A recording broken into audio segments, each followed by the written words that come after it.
Schopenhauer vs. Pablo. Mentiras, dogmas y contradicciones. ¿Qué ocurre cuando enfrentamos a dos de los pensadores más influyentes y contradictorios de la historia occidental? ¿Qué revelaciones emergen cuando confrontamos al filósofo del pesimismo con el arquitecto teológico del cristianismo primitivo? Imagínate por un momento un imposible debate entre Arthur Schopenhauer, el filósofo alemán que proclamó que vivimos en el peor de los mundos posibles, y Saulo de Tarso, el antiguo perseguidor convertido en apóstol, cuyas epístolas transformaron una pequeña secta judía en una religión mundial. ¿No te resulta fascinante pensar en cómo reaccionaría Schopenhauer ante la afirmación paulina de que todo concurre para el bien de los que aman a Dios? ¿Cómo respondería Pablo a la declaración schopenhaueriana de que la vida es esencialmente sufrimiento, interrumpida solo por breves momentos de tedio?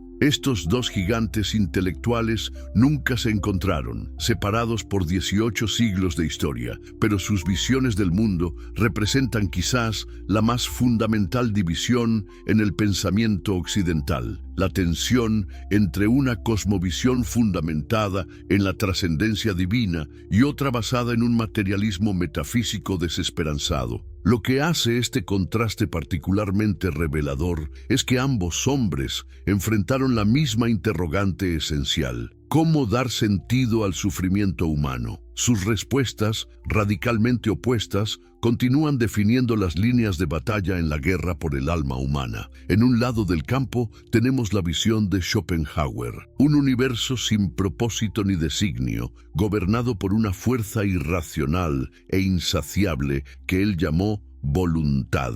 Un mundo donde el sufrimiento no es un accidente o una aberración, sino la sustancia misma de la existencia. ¿No resulta curiosamente liberador, en cierto sentido, este pesimismo radical que nos libera de la búsqueda fútil de una felicidad permanente? En el otro extremo, la visión paulina, un cosmos ordenado por un creador inteligente, temporalmente distorsionado por el pecado, pero moviéndose inexorablemente hacia una reconciliación final en Cristo. Un mundo donde el sufrimiento, aunque real y agudo, es transitorio y últimamente significativo. ¿No hay algo profundamente atractivo en esta promesa de que nuestros dolores no son en vano? ¿Cuál de estas narrativas se acerca más a la verdad de nuestra condición? ¿Somos títeres trágicos de una voluntad cósmica ciega o hijos pródigos en camino de regreso a casa? ¿Nos enfrentamos a un universo indiferente o a un Padre amoroso? Acompáñanos en este viaje intelectual donde examinaremos las raíces, argumentos y contradicciones de estos dos titanes del pensamiento. Quizás al final, confrontando estas visiones diametralmente opuestas, podamos obtener una comprensión más profunda de nuestra propia existencia. Los orígenes del pensamiento. ¿Qué experiencias vitales moldean a un filósofo? ¿Qué acontecimientos transforman a un fariseo celoso en el apóstol más influyente del cristianismo? ¿Hasta qué punto nuestras circunstancias personales determinan nuestras cosmovisiones? Para comprender verdaderamente el abismo que separa a Schopenhauer y Pablo, debemos primero examinar los crisoles personales e intelectuales que forjaron sus pensamientos. Arthur Schopenhauer nació en 1788 en Danzig, actual Gdańsk, Polonia, en el seno de una familia de comerciantes prósperos. Su padre, Heinrich Floris Schopenhauer, era un hombre de negocios respetado, con fuertes convicciones republicanas y una profunda admiración por Inglaterra y su cultura. Su madre, Johanna, era una mujer vivaz e intelectualmente inquieta, que posteriormente se convertiría en una novelista de cierto renombre. ¿Te has preguntado alguna vez cómo influye en un niño el crecer en un ambiente de privilegio material pero inestabilidad emocional? El joven Arthur disfrutó de ventajas considerables. Viajó extensamente por Europa durante su infancia, aprendió varios idiomas y recibió una educación cosmopolita. Sin embargo, la relación entre sus padres era tensa y la atmósfera familiar estaba lejos de ser cálida. Cuando Arthur tenía apenas 17 años, su padre murió en circunstancias que sugerían un suicidio. Se encontró su cuerpo en un canal cerca de su almacén. Este evento traumático marcaría profundamente la psique del futuro filósofo. No es significativo que el arquitecto de una filosofía centrada en el sufrimiento experimentara tan temprano la fragilidad de la existencia humana. Tras la muerte de Heinrich, la relación entre Arthur y su madre se deterioró rápidamente. Johanna, liberada de las restricciones matrimoniales, se mudó a Weimar, entonces el centro cultural de Alemania, donde estableció un salón literario frecuentado por figuras como Goethe. La brecha emocional entre madre e hijo se ensanchó irremediablemente, culminando en una ruptura que duró casi una década. Podemos detectar en este distanciamiento maternal algunas de las semillas del pesimismo de Schopenhauer respecto a las relaciones humanas y su visión de la vida como esencialmente solitaria. ¿No es fascinante cómo estas heridas personales pueden transformarse en sistemas filosóficos universales? La formación intelectual de Schopenhauer fue tan cosmopolita como su crianza. Estudió en la Universidad de Göttingen, donde se familiarizó profundamente con la filosofía kantiana, y luego en Berlín, donde asistió a las conferencias de Fichte y Schleiermacher. Sin embargo, su verdadera revelación intelectual llegó a través de dos vías aparentemente contradictorias: el idealismo trascendental de Kant y la antigua sabiduría de los Upanishads hindúes, que conoció a través de la traducción latina Upnekat. ¿No resulta paradójico que el filósofo europeo más pesimista encontrara resonancia en las tradiciones espirituales de Oriente? Schopenhauer fue el primer pensador occidental importante en incorporar seriamente elementos del budismo y el hinduismo en su sistema filosófico. En los textos védicos encontró confirmación de su intuición fundamental, que el mundo de las apariencias es ilusorio, maya, y que la liberación viene a través del reconocimiento de la unidad esencial de toda existencia. Su vida personal reflejó muchas de sus convicciones filosóficas. Nunca se casó, desconfiaba profundamente de las relaciones románticas y llevó una existencia relativamente solitaria, acompañado por sucesivos perros poodle a los que estaba profundamente apegado. Tras un intento fallido de establecerse como profesor universitario, vivió modestamente de sus inversiones, dedicando su vida enteramente a desarrollar su sistema filosófico. Pero ¿qué hay del hombre que se convertiría en el apóstol Pablo? ¿Qué formación y experiencias moldearon al arquitecto teológico del cristianismo? Saulo de Tarso nació aproximadamente en el año 5 d.C., en la ciudad que le da su nombre, ubicada en la actual Turquía. A diferencia de la mayoría de los primeros seguidores de Jesús, Saulo gozaba de dos estatus privilegiados. Era ciudadano romano por nacimiento, un derecho que después invocaría para salvar su vida, y pertenecía a una familia judía respetable de la tribu de Benjamín. ¿Te has detenido a considerar la extraordinaria ventaja que significaba esta doble identidad en el mundo antiguo? Como ciudadano romano, Pablo tenía derechos legales que lo protegían de ciertas formas de castigo y le daban acceso a los tribunales imperiales. Como judío educado, estaba profundamente inmerso en las tradiciones y escrituras de su pueblo. Según los Hechos de los Apóstoles y sus propias epístolas, Saulo recibió su educación en Jerusalén bajo la tutela de Gamaliel, uno de los rabinos más respetados de su tiempo. Se convirtió en fariseo, miembro de la secta más estricta y legalista del judaísmo de la época. Su conocimiento de la Torá y las tradiciones judías era vasto y profundo, como evidencian sus escritos posteriores, saturados de referencias y exégesis de las escrituras hebreas. No es notable que este hombre, con todo su privilegio y educación religiosa, se convertirá en el más acérrimo perseguidor del movimiento cristiano naciente. Los primeros capítulos de Hechos lo describen respirando amenazas y muerte contra los discípulos del Señor, participando activamente en la persecución y encarcelamiento de los seguidores de Jesús. e incluso aprobando la ejecución del primer mártir cristiano, Esteban. La transformación de Saulo comenzó con una experiencia que él mismo describiría posteriormente como un encuentro directo con Cristo resucitado. Mientras viajaba a Damasco con cartas que lo autorizaban a arrestar a los cristianos allí, fue cegado por una luz intensa y escuchó una voz que le preguntaba: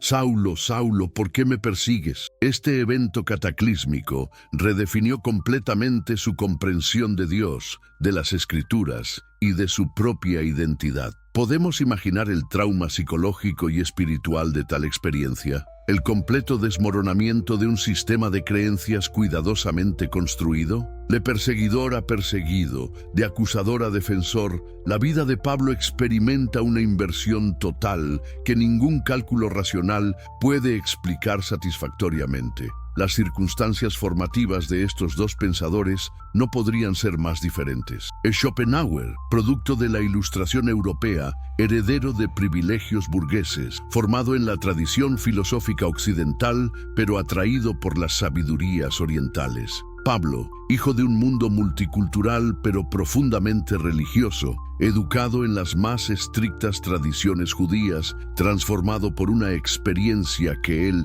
interpretó como sobrenatural. Es sorprendente que sus visiones del mundo resultaran tan fundamentalmente opuestas. Metafísica y realidad. ¿Qué es lo real? ¿Existe un propósito subyacente en el cosmos o estamos a merced de fuerzas ciegas e indiferentes? ¿Es el mundo que percibimos una representación fiel de la realidad o un velo que oculta verdades más profundas? Estas preguntas fundamentales sobre la naturaleza de la existencia reciben respuestas diametralmente opuestas en los sistemas de pensamiento de Schopenhauer y Pablo. Y es precisamente en el terreno de la metafísica donde sus diferencias se vuelven más profundas e irreconciliables. La contribución más original de Schopenhauer a la filosofía occidental fue su concepción de la voluntad como la realidad última del universo. Partiendo del idealismo kantiano, Schopenhauer distingue entre el mundo como representación,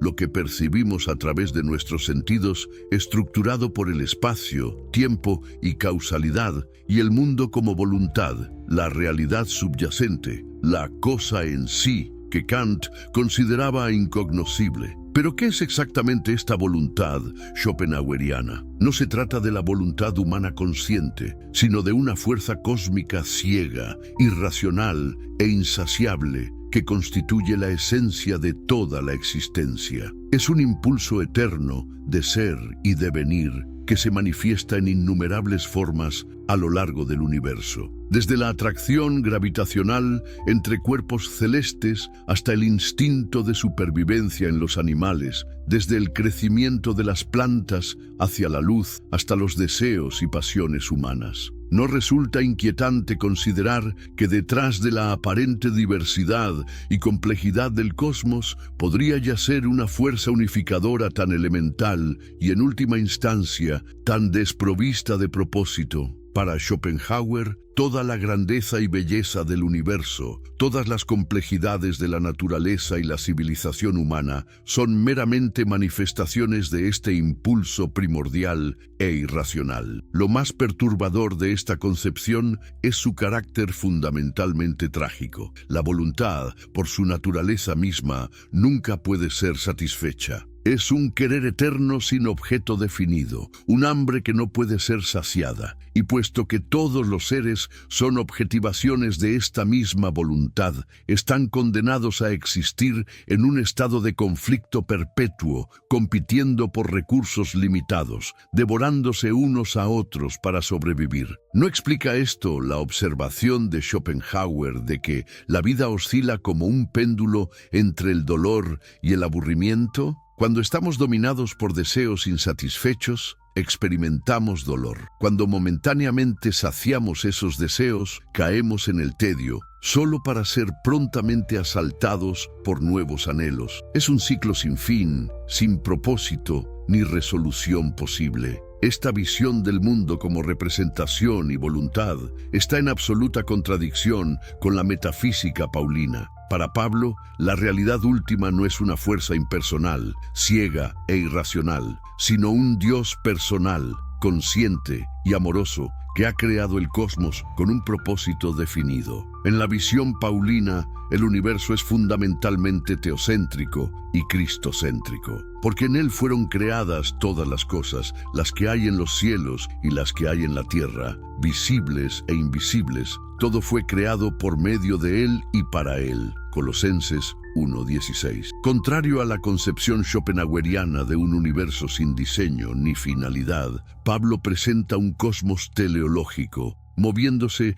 hacia la consumación de un plan divino cuyo centro es Cristo. ¿No es fascinante cómo dos pensadores pueden observar el mismo mundo y derivar interpretaciones tan radicalmente opuestas? Donde Schopenhauer ve el predominio del sufrimiento como prueba de un universo sin propósito divino, Pablo ve el sufrimiento como consecuencia temporal de la caída, un paréntesis en la buena creación de Dios que será ultimadamente redimido. La diferencia se extiende a la naturaleza misma de la realidad perceptible. Para Schopenhauer, siguiendo a Kant, el mundo que percibimos está estructurado por las formas a priori de nuestra cognición: espacio, tiempo y causalidad. No percibimos las cosas como son en sí mismas, sino como aparecen a nuestra conciencia. En este sentido, el mundo es representación, una construcción mental más que una realidad objetiva independiente. ¿Pero significa esto que el mundo es una mera ilusión? Schopenhauer se acerca aquí al concepto hindú de Maya, el velo de ilusión que oculta la verdadera naturaleza de la realidad. No es que el mundo no exista, sino que no es como lo percibimos. La individualidad, la multiplicidad, la separación, todos estos aspectos fundamentales de nuestra experiencia cotidiana son en cierto sentido ilusorios. En el nivel más profundo de la realidad, solo existe la unidad indiferenciada de la voluntad. Pablo, por su parte, no considera el mundo material como ilusorio, aunque sí como provisional. Lo que se ve es temporal, pero lo que no se ve es eterno. 2 Corintios 4:18. Para él, el mundo físico es una creación genuina de Dios, y como tal, posee valor y significado intrínsecos. Si bien ha sido distorsionado por el pecado, sigue siendo el escenario donde se desarrolla el drama de la redención divina. No resulta significativo que para Pablo la encarnación, Dios, haciéndose carne en la persona de Jesucristo, sea el evento central de la historia cósmica. Este dogma fundamental del cristianismo sería incomprensible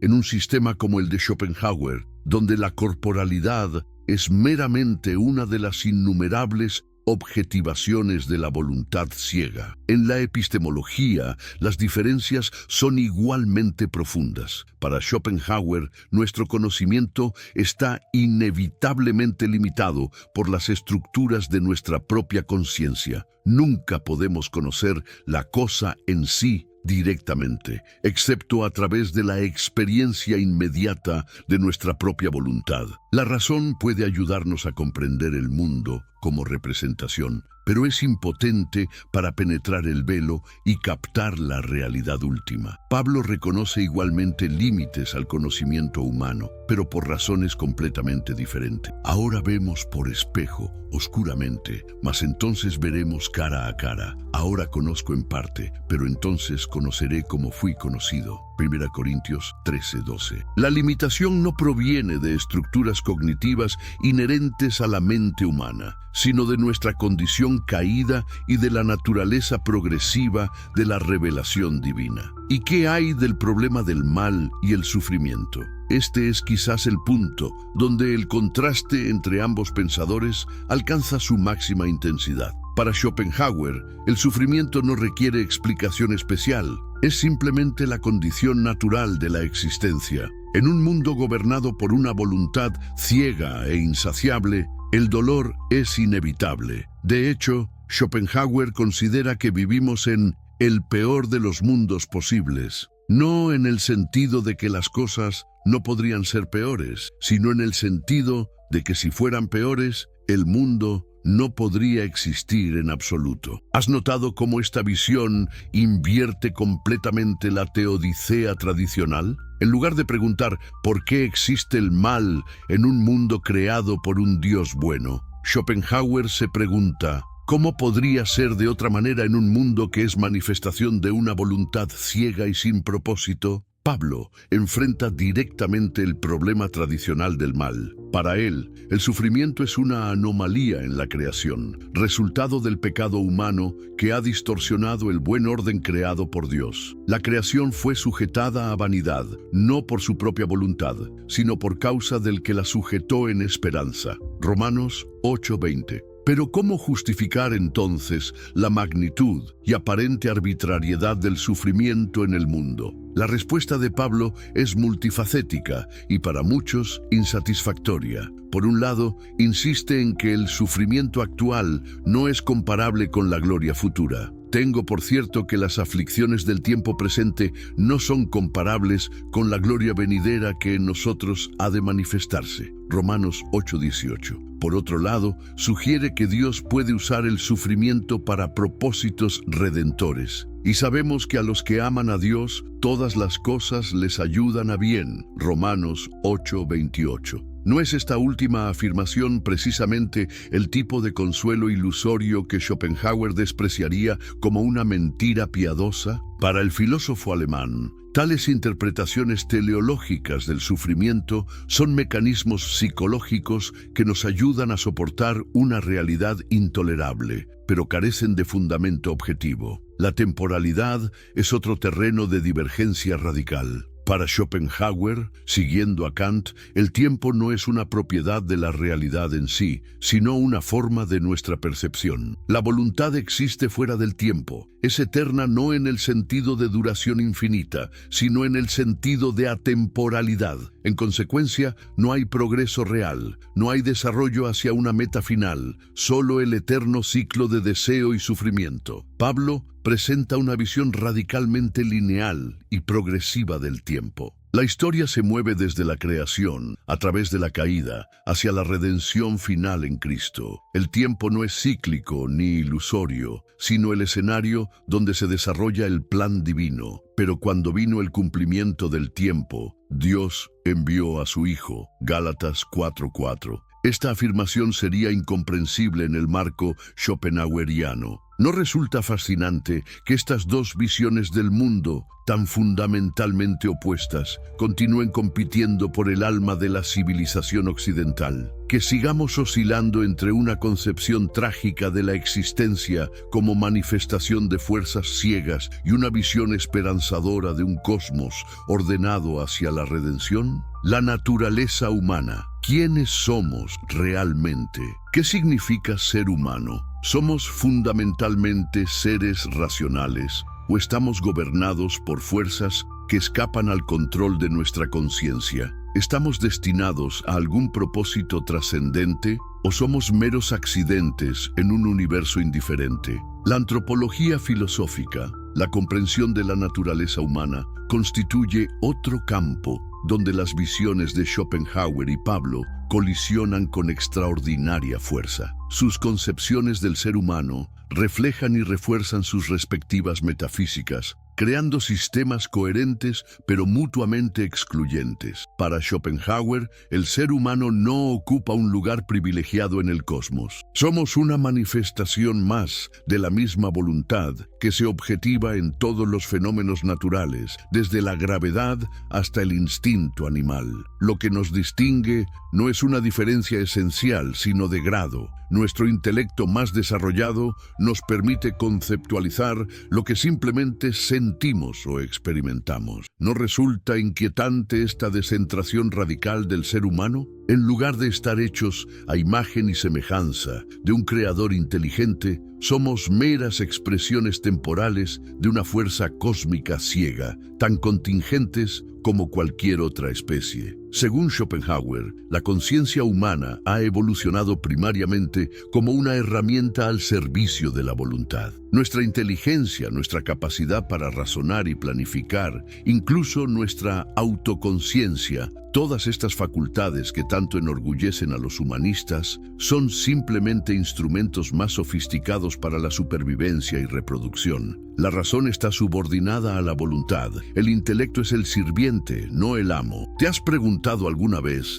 por qué tantas de nuestras decisiones racionales parecen justificaciones posteriores de impulsos que no comprendemos completamente? Schopenhauer explicaría este fenómeno argumentando que la razón frecuentemente funciona como abogada de deseos que tienen su raíz en la voluntad irracional. El hombre puede hacer lo que quiere, pero no puede querer lo que quiere. Esta subordinación del intelecto a la voluntad tiene profundas implicaciones para la libertad humana. Para Schopenhauer, la libertad absoluta es una ilusión. Nuestras acciones están determinadas por nuestro carácter, que a su vez es una expresión de la voluntad universal. Podemos creer que estamos eligiendo libremente, pero en realidad estamos actuando según nuestra esencia predeterminada. La libertad no está en el acto de querer, sino en el ser. ¿No explica esto la misteriosa consistencia de nuestro comportamiento a lo largo del tiempo, a pesar de nuestros mejores esfuerzos por cambiar? El carácter para Schopenhauer es innato e inmutable. Podemos llegar a conocernos mejor, pero no podemos fundamentalmente transformarnos a nosotros mismos. La visión paulina del ser humano contrasta en prácticamente todos los aspectos con este determinismo pesimista. Para Pablo, los seres humanos ocupan un lugar único y privilegiado en la creación. Estamos hechos a imagen y semejanza de Dios. Una doctrina del Génesis que Pablo asume en varios pasajes, lo que nos confiere una dignidad y propósito inherentes. No es revelador que, para Pablo, la relación personal con Dios sea no solo posible, sino el fin mismo de la existencia humana. Esta posibilidad de comunión con lo divino sería inconcebible en el sistema schopenhaueriano, donde no existe un Dios personal y donde la individualidad misma es en última instancia ilusoria. La antropología paulina reconoce tanto la grandeza como la miseria del ser humano. Por un lado, somos la corona de la creación, dotados de razón, libertad y propósito. Por otro lado, estamos profundamente alienados de nuestro Creador, de nuestros semejantes, de la creación y de nosotros mismos a causa del pecado. No hago el bien que quiero, sino el mal que no quiero, eso hago. Romanos 7:19. ¿No resuena este lamento con nuestra experiencia cotidiana de fragmentación interior? Pablo describe una condición humana dividida contra sí misma. La carne, sarx, en guerra con el espíritu, pneuma. La ley del pecado en conflicto con la ley de la mente. Aunque superficialmente podría parecer que Schopenhauer y Pablo convergen en su reconocimiento de la irracionalidad humana, la diferencia fundamental es que para Pablo,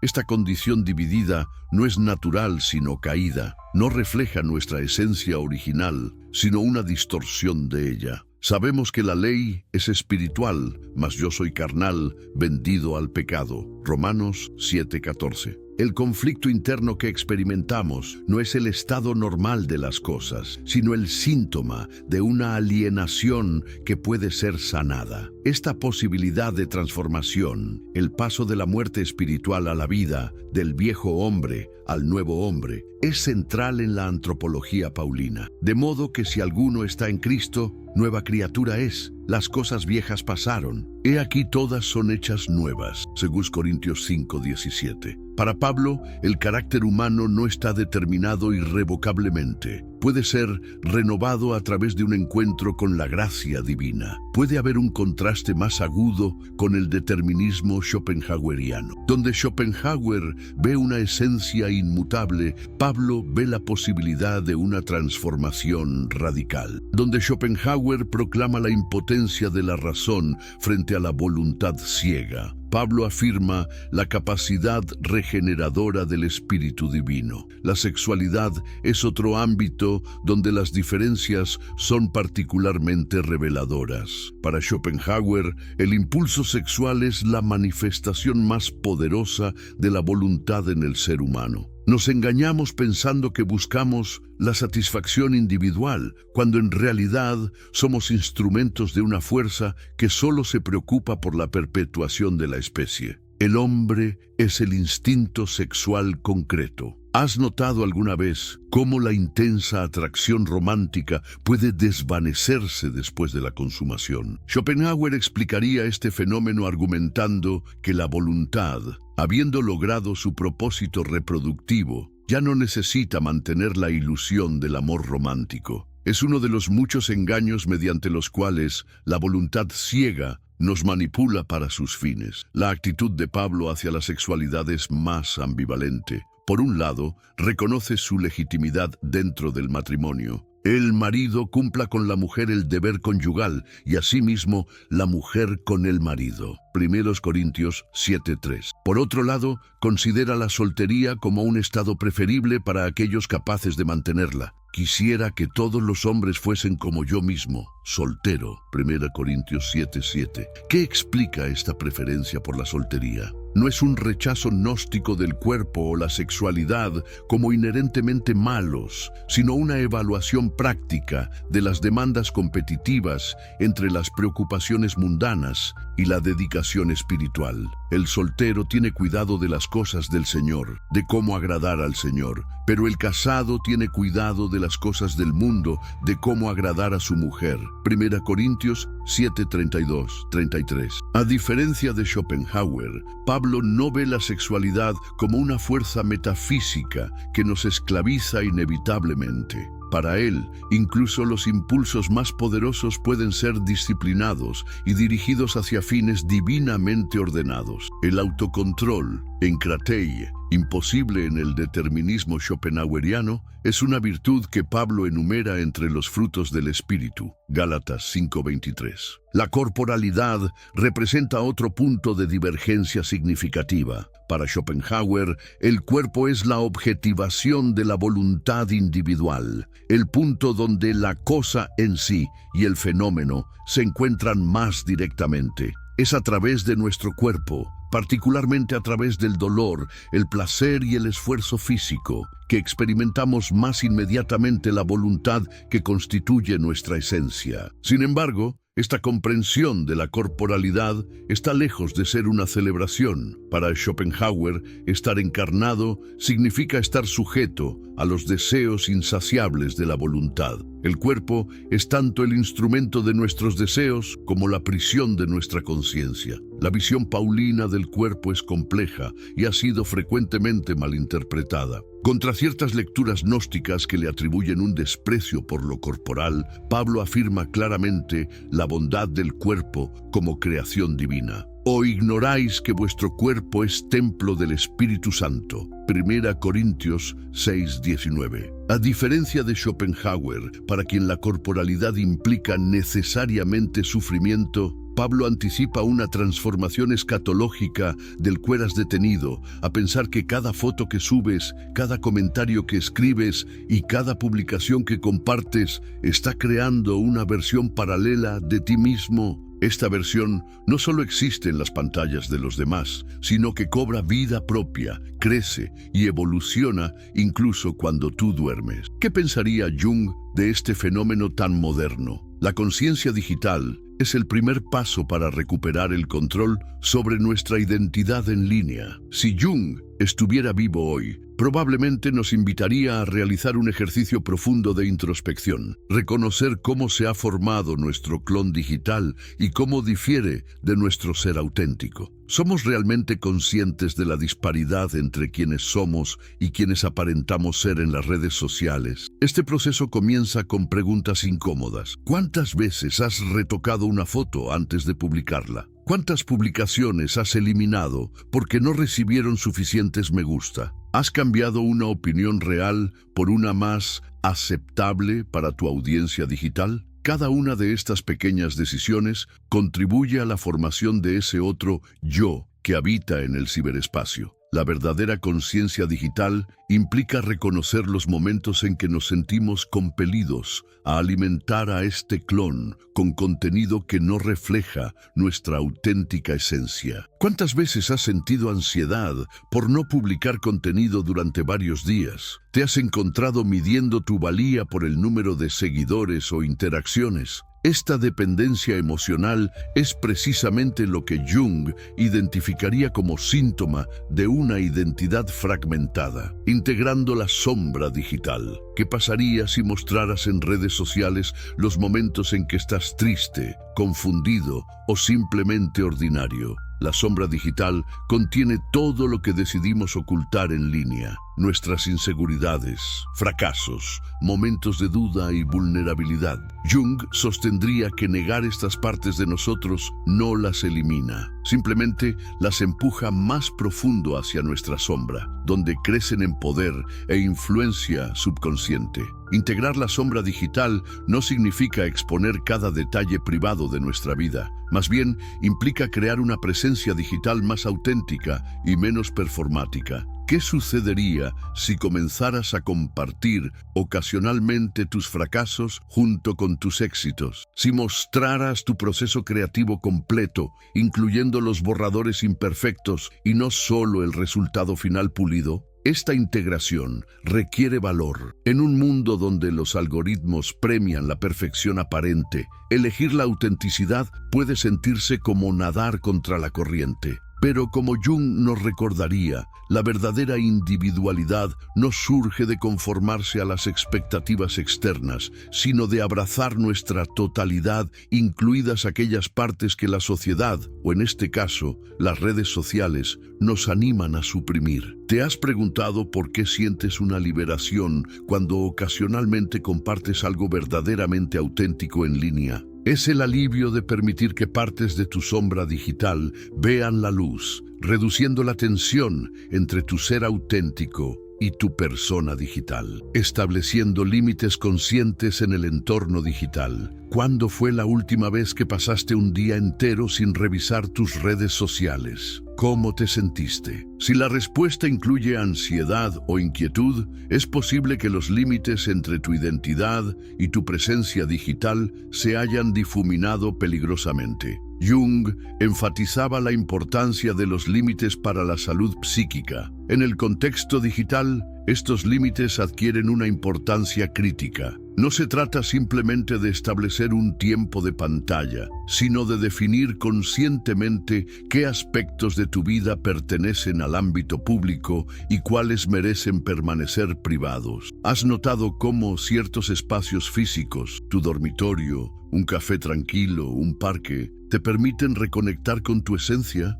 Jung valoraba estos contenedores psicológicos como espacios donde el ego puede reconstituirse. En nuestra era digital necesitamos crear intencionalmente estos espacios libres de la influencia de nuestro clon digital. Establecer límites también significa cuestionar activamente las demandas implícitas de las plataformas sociales. ¿Realmente necesitas documentar cada experiencia significativa? ¿Es necesario responder inmediatamente a cada notificación? ¿Qué sucedería si reservaras ciertas experiencias solo para ti, sin compartirlas nunca en línea? La constante exposición a la validación externa distorsiona nuestra brújula interna. Como Jung advertiría, cuando dependemos excesivamente de la aprobación externa, perdemos contacto con nuestra propia autoridad interior. ¿No has sentido a veces que una experiencia solo se vuelve real cuando la compartes y recibe la validación de otros?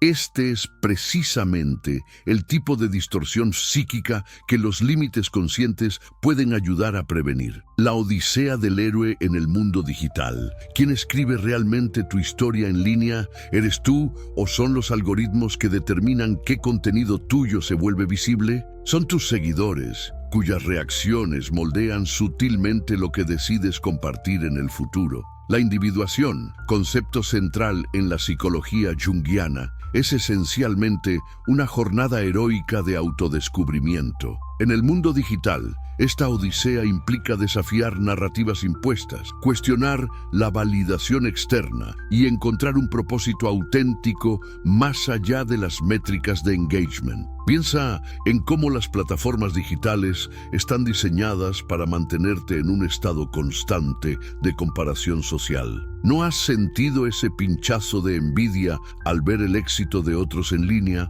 o ese sutil impulso de competir por atención? Jung vería estos fenómenos como obstáculos en el camino de la individuación, fuerzas que nos alejan de nuestro centro auténtico. La verdadera jornada del héroe digital implica resistir la tentación de definirte por los estándares algorítmicos de éxito. ¿Qué pasaría si comenzaras a evaluar tu presencia digital no por la cantidad de engagement, sino por su alineación con tus valores más profundos? Y si el verdadero éxito no fuera tener 1000 seguidores superficiales, sino conectar profundamente con 10 personas que realmente resuenan con tu auténtica voz. El despertar colectivo en la era digital. ¿Has notado cómo, a pesar de estar más conectados que nunca, muchas personas reportan sentirse más solas? Esta paradoja señala una profunda disociación en nuestra cultura digital. Estamos conectados a través de nuestros clones digitales,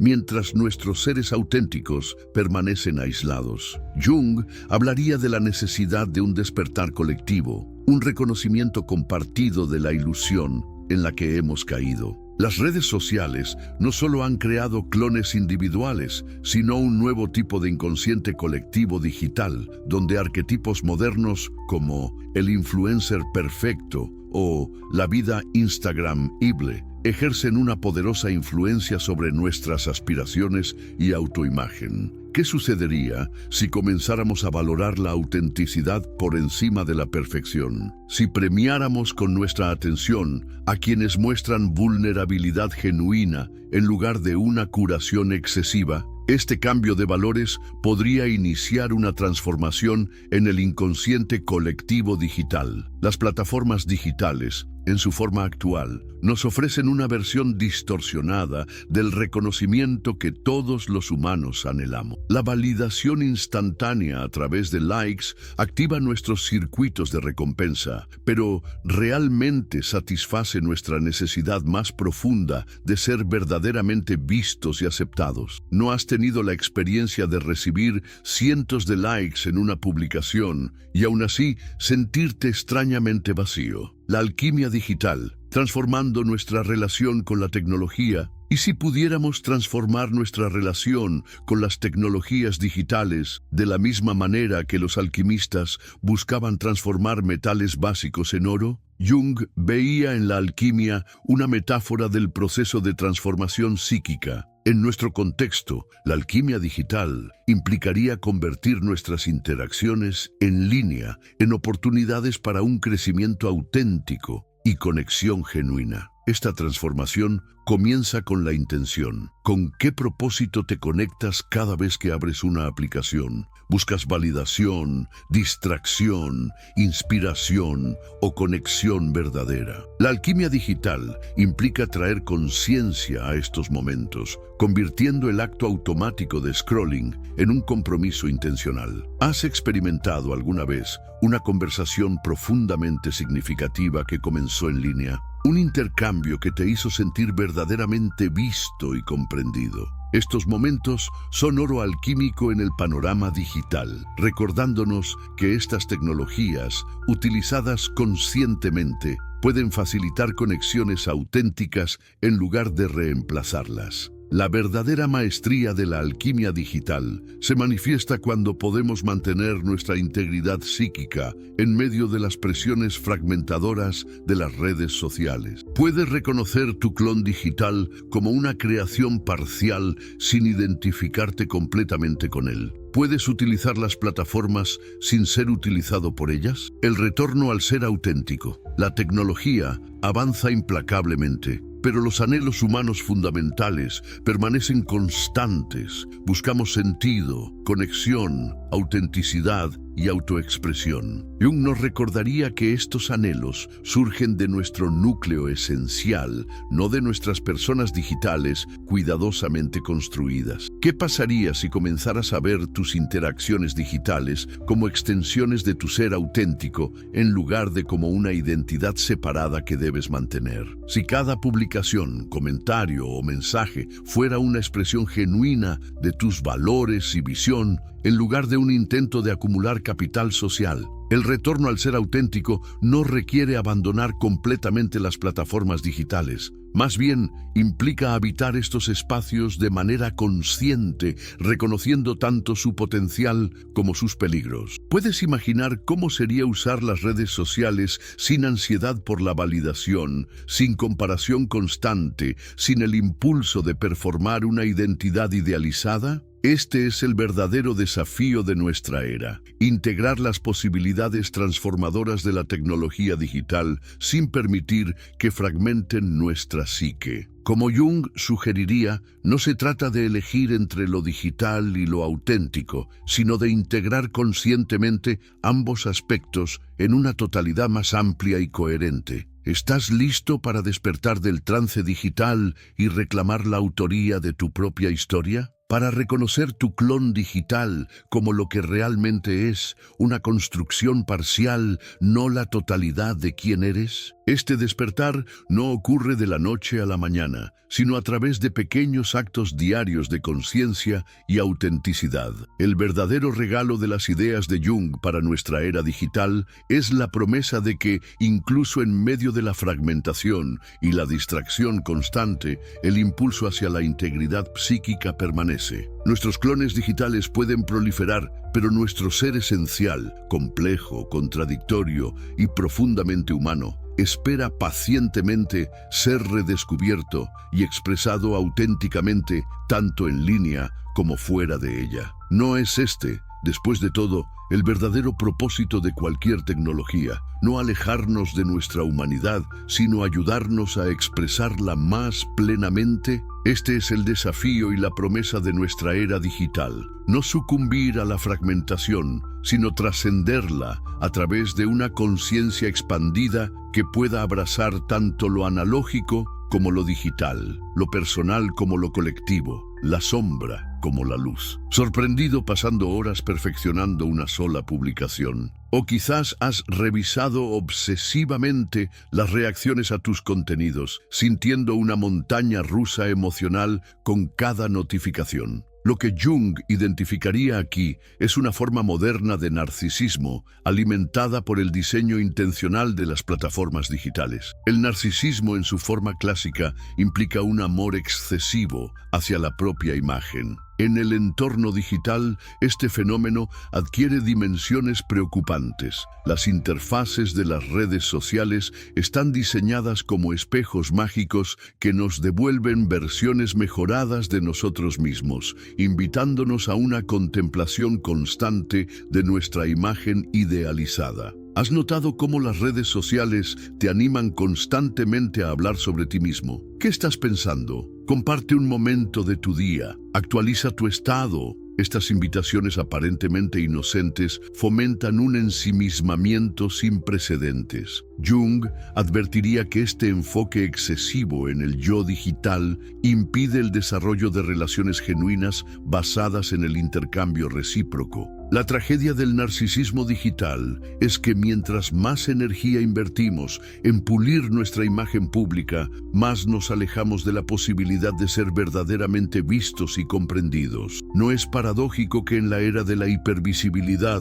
tantas personas reportan sentirse invisibles en su esencia más auténtica? La disociación entre experiencia y representación. ¿Cuántas veces has interrumpido un momento significativo para documentarlo? ¿Has notado cómo la preocupación por capturar la experiencia perfecta puede alejarte de vivirla plenamente? Esta división entre vivir y documentar representa una forma moderna de disociación que Jung encontraría profundamente perturbadora. Imagina que estás presenciando una puesta de sol extraordinaria. Parte de ti está absorbiendo la belleza del momento, pero otra parte ya está enmarcando la escena para Instagram. pensando en hashtags o imaginando las reacciones que generará. Esta división de la atención fragmenta la experiencia misma, creando una brecha entre el evento vivido y su representación digital. La disociación se intensifica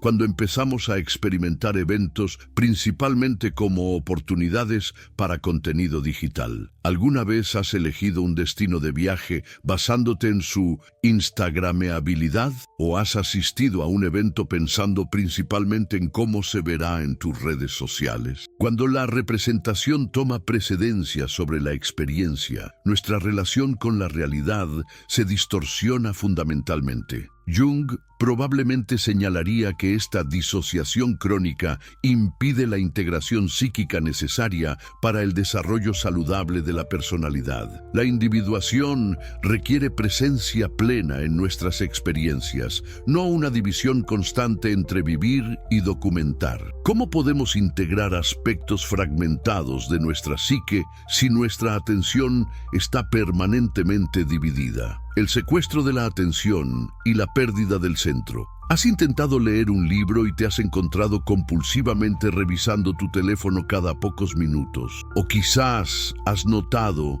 cómo tu capacidad de concentración profunda ha disminuido gradualmente a lo largo de los años? Jung vería en estos señales de un descentramiento psíquico provocado por las tecnologías digitales. La economía de la atención ha convertido nuestro recurso cognitivo más valioso en una mercancía que se compra y vende. Cada notificación, alerta y actualización está diseñada científicamente para interrumpir tu flujo de pensamiento y redireccionar tu atención hacia las plataformas digitales. Este bombardeo constante de estímulos externos erosiona nuestra capacidad de mantener un centro psíquico estable desde el cual relacionarnos con el mundo. Jung creía firmemente en la importancia de cultivar un eje interno sólido como base para la salud psíquica. Este centro permite distinguir entre lo esencial y lo superficial, entre lo auténticamente significativo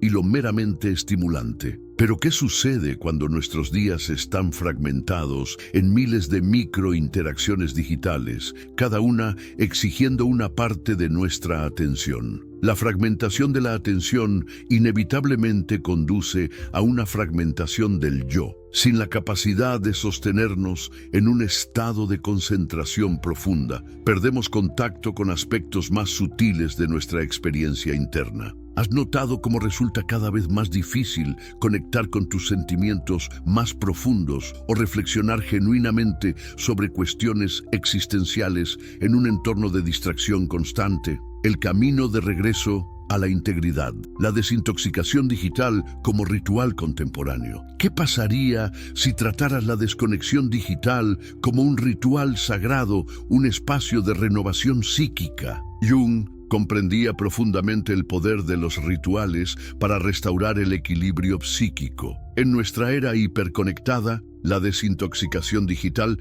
emerge como un ritual contemporáneo esencial para recuperar la integridad psicológica. La palabra ritual no es casual aquí. Un ritual verdadero no es una simple actividad, sino un acto cargado de significado simbólico que facilita transiciones psicológicas importantes. La desconexión intencional de las redes sociales y dispositivos digitales puede funcionar como un umbral simbólico, marcando el paso desde la fragmentación hacia la reintegración. ¿Has experimentado alguna vez la claridad mental que surge después de varios días sin redes sociales? Esta claridad no es simplemente el resultado de reducir la sobrecarga de información, sino de permitir que las partes fragmentadas de tu psique comiencen a reintegrarse. Sin la constante presión de alimentar y mantener tu clon digital, la energía psíquica puede redirigirse hacia la reconexión con tu núcleo auténtico. La desintoxicación digital más efectiva no es una mera abstención pasiva, sino un compromiso activo con formas alternativas de ser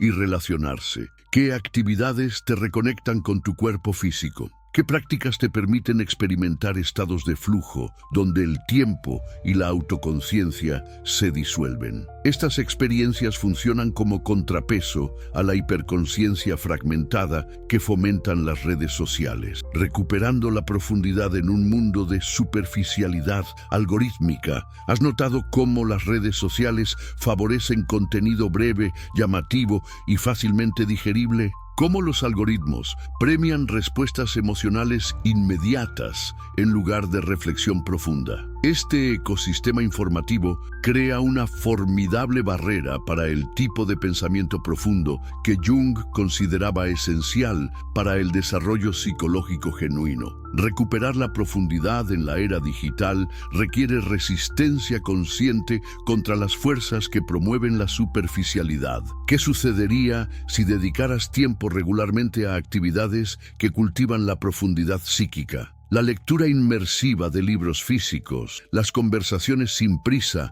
la contemplación de la naturaleza, la escritura reflexiva sin intención de publicar. Todas estas prácticas crean espacios donde puede emerger el pensamiento profundo. Jung valoraba especialmente la relación con símbolos y sueños como puentes hacia las dimensiones más profundas de la psique. En un mundo digital, saturado de imágenes diseñadas para manipular emociones superficiales, cultivar una relación consciente con el simbolismo personal adquiere importancia renovada. ¿Cuándo fue la última vez que prestaste verdadera atención a tus sueños? ¿O que contemplaste un símbolo personal significativo sin la compulsión de compartirlo inmediatamente en línea? La profundidad psíquica también se cultiva a través de relaciones caracterizadas por vulnerabilidad mutua y presencia plena. ¿Has notado cómo las conversaciones cara a cara, sin distracciones digitales, pueden alcanzar niveles de intimidad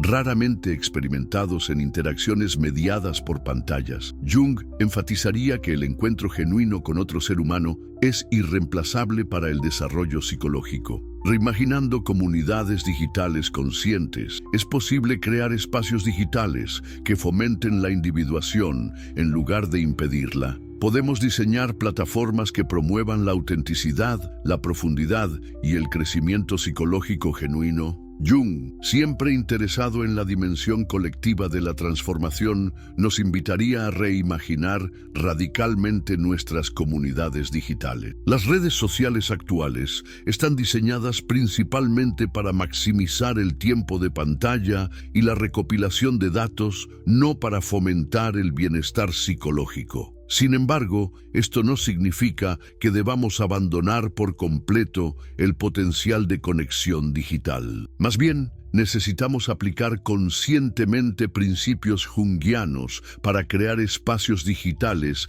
que funcionen como contenedores para un desarrollo psicológico auténtico. ¿Qué características tendría una red social diseñada desde principios junguianos? Quizás valoraría la calidad sobre la cantidad, limitando intencionalmente el número de conexiones para fomentar profundidad. Tal vez eliminaría los sistemas de validación cuantitativa, likes, seguidores, que fomentan la comparación social constante. Seguramente promovería ritmos más lentos y reflexivos de interacción, en lugar de la reactividad instantánea que caracteriza las plataformas actuales. Algunos pioneros ya están experimentando con formatos digitales alternativos que priorizan la profundidad, la intencionalidad y el bienestar psicológico. Comunidades más pequeñas y cerradas, plataformas que incentivan la reflexión prolongada, espacios que valoran la vulnerabilidad auténtica.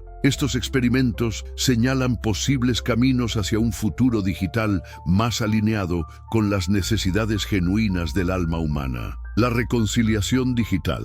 Hemos emprendido un viaje profundo explorando cómo las redes sociales han creado versiones paralelas de nosotros mismos, clones digitales que tienen vida propia más allá de nuestra voluntad consciente. Desde la perspectiva junguiana, este fenómeno representa tanto un desafío sin precedentes para la integridad psíquica, como una oportunidad evolutiva para expandir nuestra conciencia. ¿Qué significaría realmente reconciliarnos con nuestros clones digitales? No se trata simplemente de abandonar las plataformas ni de entregarnos ciegamente a sus dinámicas. La verdadera reconciliación, como Jung nos enseñaría, implica integrar conscientemente estos aspectos proyectados de nosotros mismos, reconociendo tanto su potencial creativo como sus sombras peligrosas. Las tecnologías digitales, como todas las creaciones humanas, son espejos que reflejan nuestros anhelos, temores